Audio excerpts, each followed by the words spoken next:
You're good. Well, Steve, maybe just start with your first thoughts about an amazing night opening up our 100th season.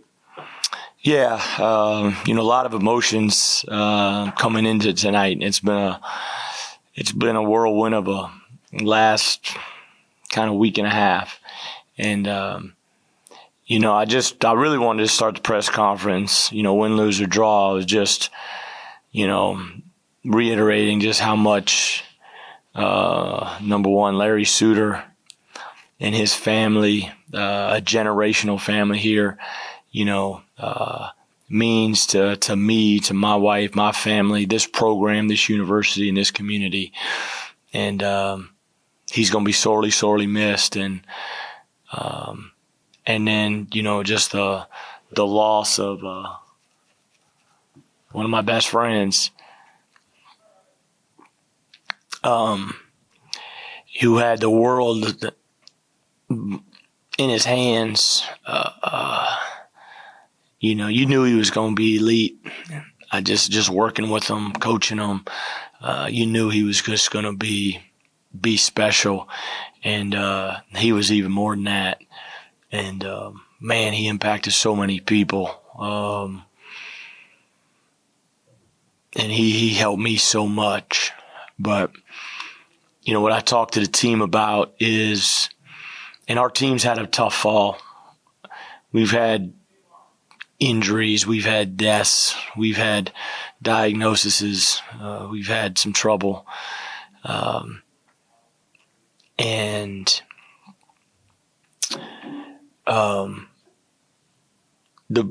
biggest thing that I talk to these guys, through all the tragedies, through all the things that we've dealt with, personally, each one of us, the way, you honor them is we go play really, really well. Because if we play really, really well, more people will follow us. And the more people that follow us, the more we can talk about Larry Suter. The more Kyron can talk about his father. The more I can talk about Amir. And how our team motto this year of love wins. And our secondary slogan is shoot the ball.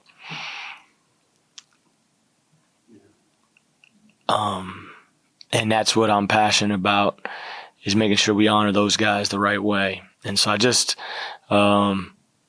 Larry was always so good to me. And the biggest thing he told me Wednesday, and this is the biggest thing you can take with that you want to hear, and I heard somebody say this one time, is when somebody tells you they believe in you, that's powerful. And our last conversation on Wednesday with me and my wife over at his house, he told me that. And I don't take that for granted.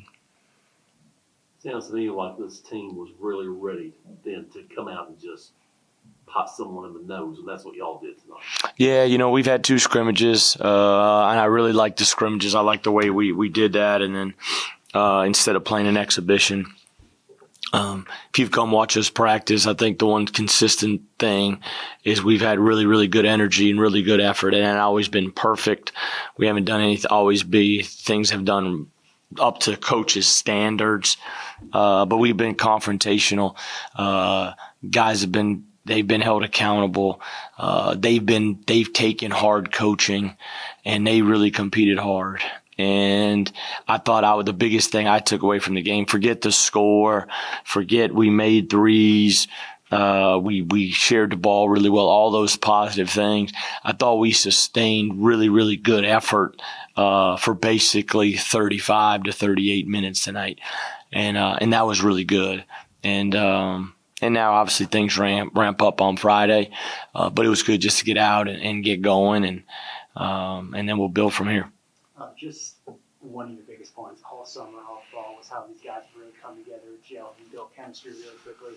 I mean, everything was pretty fluid out there tonight. Was that just kind of what you wanted to see in the first real game of the season?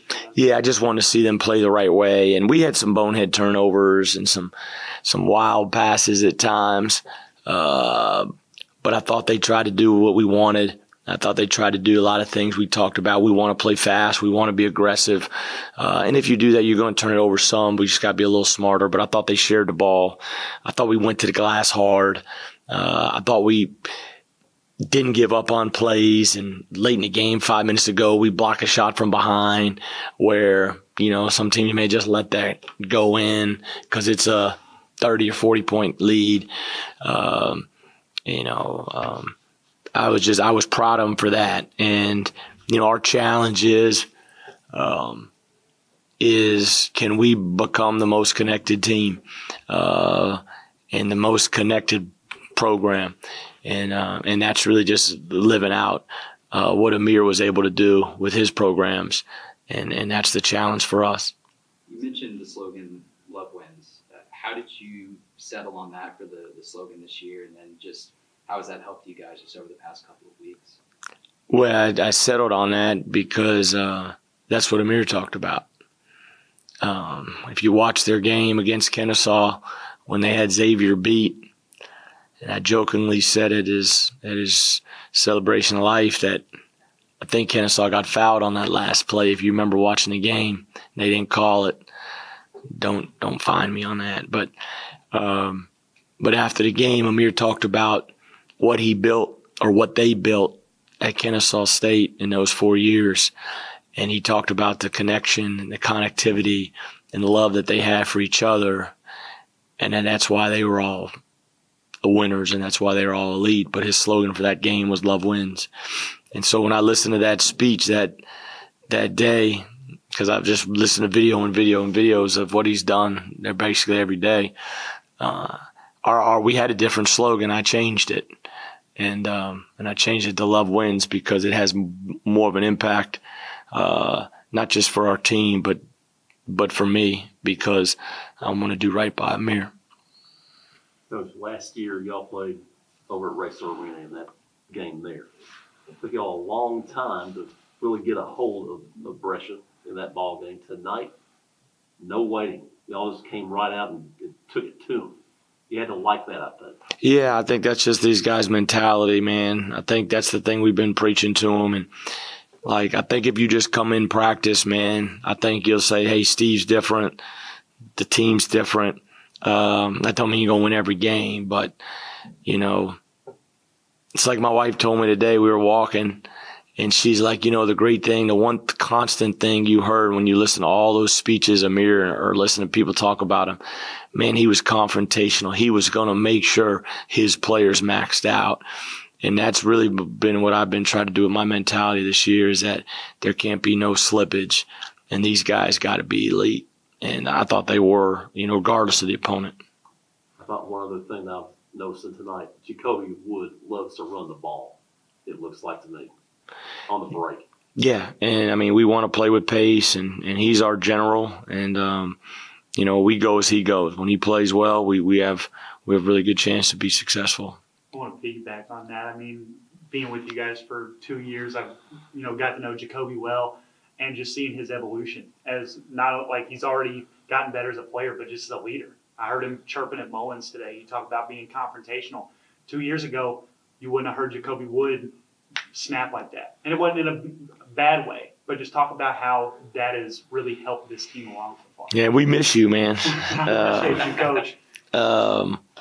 But that's good. You're chasing your dreams and your goals. That's what you should do. Man, I think it's good. I was going to tell my staff in the morning, man, confrontation's good, man. Healthy confrontation, because we're challenging. And we challenged Jacoby in the Arkansas State scrimmage. We challenged Nick in the Miami, Ohio scrimmage. It's just how we have to be. And the best thing about it is nobody's takes it personal, and it's over. These guys know at the end of the day that we as a staff truly, truly care about them, and these guys know I love them, and that's the most important thing. And it's our job, to make sure they play for one another, and so we have a platform at the end of the year. How encouraging was it for the newcomers, not only the scrimmages, but a game like today, just to kind of help them get settled in? Yeah, it's good, man. I thought the crowd was great. I thought the student section, man, was phenomenal for the opening game, man. I'm very, very appreciative of that. I thought our fans were great. I thought the energy in the building was good. Because we hadn't played in front of people yet, and Pittsburgh will be probably sold out and wild up there. So we need to understand how to handle ourselves like that. So it was good to get guys out in front of that, and I thought they all handled themselves well. If I would, Go ahead. No, you're Oh, good. Go ahead. well, you mentioned a little Just bit. whenever about there's that pause, I'm going. I think just a little bit about your secondary slogan there. Shoot the ball. You got some decent looks tonight. 61 from the field, 56 from three. Especially in a guy like Justin going 4 for 7 from the outside. Just what do you make some of the looks you were getting from the perimeter? Yeah, I thought the ball was moving great. Larry was right 14 times, and then I was wrong 11. So, I want these guys to play free, to take good threes. And I thought for the most part, I had 25 threes. I thought a lot of them were good threes. And so Larry's probably happy that this team can shoot a little bit better. And just finally, one guy I want to hone in on a little bit. Jordan McCollum, he got a nice little cameo there at the end, 8 points. What do you think of his showing? Yeah, it was good, and it was good he was able to get. That's why you need to play well so those guys can get some minutes and learn, and we can see if Jordan stays the course and understands the development piece, the work piece, to continue to grow and get better, the process of it, that really good players have had to stay the course here. If he can hang in there and do that, he's got a chance to do some good things. You talked earlier about getting after it and staying after it. And, you shoot 61.5% tonight. You miss 25 shots, but you grab 12 offensive rebounds. I mean, that's the effort that you want to see, right? Yeah, without a question. And we won 3 guys. And like I said, if Milton's at the 2, we won 4 guys going to glass. And that's, I thought Justin was active on the glass. I thought AJ, all those guys. But that's how we need to go. And we're yelling at them every day. And we need to continue to stay on them because, this non-conference schedule is going to be challenging. And but with a non-conference challenging schedule, you got great opportunities for us to rebuild our name. You guys look like you really kind of turned back the clock in terms of playing traditional Murray State basketball, really just up-tempo, out in the break, strong defense. I told Dante I couldn't tell if that was this year's team or one of his teams from the early 2010s. Where have you kind of changed the emphasis at in terms of running plays and trying to get them to play harder defense? I didn't change the emphasis, but I had to change. I had to get back to where I'm comfortable, where I'm at peace, because this program didn't deserve what happened last year, and so one game isn't a cure-all, but I think I feel good. I felt good all fall coaching this team. I can coach them. I can be myself. I can get on them, and I don't have to worry about hurting anybody's feelings.